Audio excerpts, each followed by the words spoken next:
দেখায় যেভাবে ধীরে ধীরে স্বাভাবিক হচ্ছে পরিস্থিতি একবার দেখাই সেই ছবিটা। ये ट्रेन पूरी तरह से फुल हो चुकी है, अब यहाँ पर बैठने की जगह नहीं है, लोग सिर्फ और सिर्फ खड़े हैं। माता जी कहाँ जा रही, प्रयागराज जा रही है? हाँ भीड़ तो बहुत है, अभी भगदड़ भी मची है। देखो अब घर से आ गए तो सोच रहे चले ही जाएं तो अच्छा है। अच्छा, कितनी देर से आप लोग थे स्टेशन? हम यहाँ आ गए थे करीबन 9:15। 9:15 आप आ गए थे। एक चीज़ मैं आपसे ये जानना चाहूँगा भाई साहब, जब आप यहाँ पर पहुँचे कैसी व्यवस्था थी भीड़ को नियंत्रित करने को लेकर? पुलिस प्रशासन, रेलवे की तरफ? उस चीज़ में हर चीज़ में सही है, प्रशासन की कोई गलती नहीं है, प्रशासन बढ़िया तरीके से देखभाल कर रहे हैं। प्रशासन बढ़िया तरीके से? जी जी। फिर चूक कहाँ हुई जो भगदड़ मची? भगदड़ के टाइम पे तो हम नहीं थे यहाँ पे। आप लोग उस टाइम पे नहीं थे।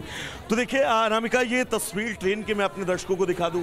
ये प्रयागराज जाने वाली ट्रेन है, 5 मिनट पहले यहाँ पर आकर खड़ी हुई और ट्रेन की तस्वीर आप देखिए, पूरी तरह से ट्रेन फुल हो चुकी है और अभी भी लोग इस असमंजस में हैं कि ट्रेन प्रयागराज जाएगी या फिर नहीं, उसके बावजूद ये हाल है। कहाँ जाएंगे भाई जी आप? प्रयागराज ही जाना है। कितने बजे स्टेशन पहुँचे? मैं तो 7 बजे से हूँ। 7 बजे आ गए थे। जब भगदड़ मची थी आप लोग कहाँ पर? हम स्टेशन बाहर थे। क्या हुआ था एक बार बताएंगे? वो तो मैं बाहर थे, मैं तो देखा ही नहीं था। अच्छा, आप बाहर थे उस वक्त। ये ट्रेन प्रयागराज जा रही, कितना संघर्ष आप लोगों को करना पड़ा इस ट्रेन? वो तो बहुत, हम लोग तो कम से कम 6-7 ट्रेन छोड़ कर तभी इसमें बैठे हैं। 6-7 ट्रेनें छोड़ी हैं, फिर 6-7 ट्रेन में बहुत भीड़ थी? बहुत भीड़ था। इसको लेकर बता रहे हैं कि शायद ये प्रयागराज जाएगी नहीं, कोई कंफर्मेशन ऐसे नहीं? पता नहीं जाएगी नहीं जाएगी, वो तो पुलिस वाले बैठाए, चढ़ लिए हैं बस। पुलिस वाले बैठाया, बोला जाएगी इसलिए बैठ गए इसमें। तो देखिए ये तस्वीर, যে ছবি দেখাচ্ছিল আমাদের প্রতিনিধি, যে এখনো পর্যন্ত প্রশাসনের পক্ষ থেকে কোনো ত্রুটি নেই, প্রশাসন যাবতীয় পদক্ষেপ গ্রহণ করেছে। কেউ 9টা থেকে, কেউ সন্ধ্যে 6টা থেকে দীর্ঘক্ষণ অপেক্ষা করেছে। এরপরে রেল পুলিশ তাদেরকে এই ট্রেনে বসিয়েছে এবং সেই ট্রেনের ওপরে ভরসা করে তারা এখন প্রয়াগরাজের উদ্দেশ্যে রওনা দিচ্ছে। আমাদের সঙ্গে আমাদের সিনিয়র এডিটর ময়ূক রঞ্জন ঘোষ রয়েছে আমাদের সঙ্গে। ময়ূক, যাত্রীরা যেমনটা বলছে যে প্রশাসনের কোনো গাফিলতি নেই, প্রশাসন যাবতীয় পদক্ষেপ নিয়েছে, একদমই তাই। প্রশাসন কড়া হাতে পরিস্থিতি মোকাবিলা করছে, 4টি অতিরিক্ত ট্রেন দেওয়া হয়েছে। যাত্রীর স্বাচ্ছন্দ্যের কথা আগেই ভাবছে প্রশাসন। দেখো আমি এই মুহূর্তে অত্যন্ত দুঃসংবাদ এই মুহূর্তে দিতে চলেছি। 15 জন মারা গেছে বলে এই মুহূর্তে খবর পাওয়া যাচ্ছে। এটা বিগ ব্রেকিং নিউজ। আমরা বিবিসি ব্রেকিং করে এই মুহূর্তে গোটা ভারতের দর্শক যারা রয়েছেন তাদেরকে জানাচ্ছি 15 জন এই মুহূর্তে আমাদের কাছে যা খবর আসছে, 15 জন এই মুহূর্তে মারা গেছেন।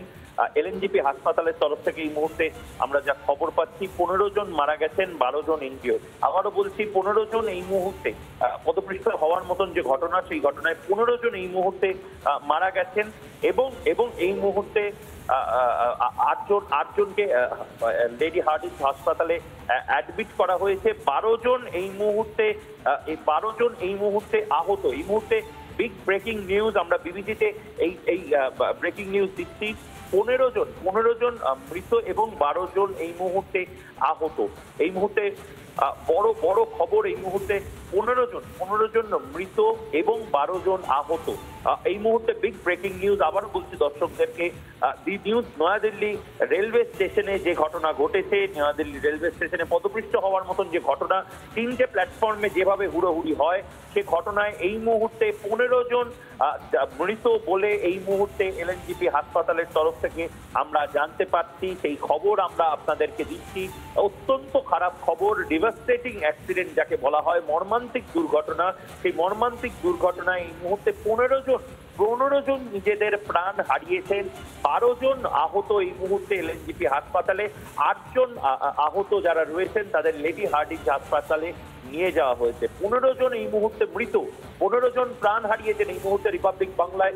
এই মুহূর্তে অত্যন্ত দুঃসংবাদ, অত্যন্ত বড় খবর। এই মুহূর্তে 15 জন যারা মারা গেছেন তাদের নাম এবং তারা কোথা থেকে আসছিলেন, প্রয়াগরাজে যাচ্ছিলেন না প্রয়াগরাজ থেকে ফিরছিলেন, এই পুরো খবর আমরা আপনাদেরকে দিতে থাকবো। কিন্তু এই মুহূর্তে যে প্রাথমিক ইনফরমেশন আমাদের কাছে আসছে, 15 জন এই মুহূর্তে যারা যাত্রীরা রয়েছেন তারা পদপৃষ্ঠ হয়ে মারা গেছেন, 12 জন এই মুহূর্তে আহত, 8 জন লেডি হার্ডিঞ্জ হাসপাতালে ভর্তি এবং 12 জন যারা আহত তারা এলএনজিপি হাসপাতালে ভর্তি। অত্যন্ত দুঃসংবাদ।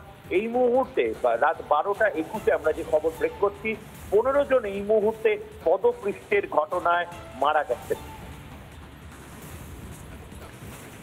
এই মুহূর্তে ফুল ফ্রেমে আমরা যে ছবি এই মুহূর্তে দেখাচ্ছি, 13 এবং 14 নম্বর প্ল্যাটফর্মে যে হুড়োহুড়ি হয়, যে এসকালেটর অর্থাৎ চলন্ত সিঁড়ি, সেই চলন্ত সিঁড়ি থেকে গড়িয়ে গড়িয়ে পড়ে যান বলে যে গুজব ছড়ায়, সেই গুজবে পদপৃষ্ট হয়ে 15 জন মারা যাওয়ার খবর এই মুহূর্তে আমাদের কাছে আসছে। অত্যন্ত দুঃসংবাদ। আমরা এই মুহূর্তে ভারতের প্রতিরক্ষা মন্ত্রী রাজনাথ সিংও কনফার্ম করেছেন মৃত্যুর খবর এই মুহূর্তে আমরা কনফার্ম করেছি। Devastating news from New Delhi railway station. Rajnath Singh লিখছেন, I am extremely pained by the loss of life due to stampede on railway platform. এই মুহূর্তে দেশের প্রতিরক্ষা মন্ত্রী তিনি এই মুহূর্তে স্ট্যাম্পেডের ঘটনা এবং তাতে মৃত্যুর ঘটনা তিনি কনফার্ম করছেন এবং পরিবারের পাশে সমস্ত ধরনের সাহায্য ভারত সরকার করবে সেটা এই মুহূর্তে জানাচ্ছেন এই মুহূর্তে রাজনাথ সিং। বেশ ময়ূক, তুমি আমাদের সঙ্গে থাকো। অত্যন্তই মর্মান্তিক যে দুর্ঘটনা এবং সেখানেই 15 জন যাত্রীর মৃত্যুর খবর পাওয়া যাচ্ছে। আহত অবস্থায় চিকিৎসাধীন রয়েছেন আরো 12 জন। নানা ধরনের কন্টেন্ট দেখার জন্য লাইক করুন, শেয়ার করুন আমাদের ফেসবুক পেজ, সাবস্ক্রাইব করুন আমাদের ইউটিউব চ্যানেল। পাশাপাশি অন্যান্য ব্রেকিং নিউজের জন্য অবশ্যই চোখ রাখুন রিপাবলিক বাংলায়।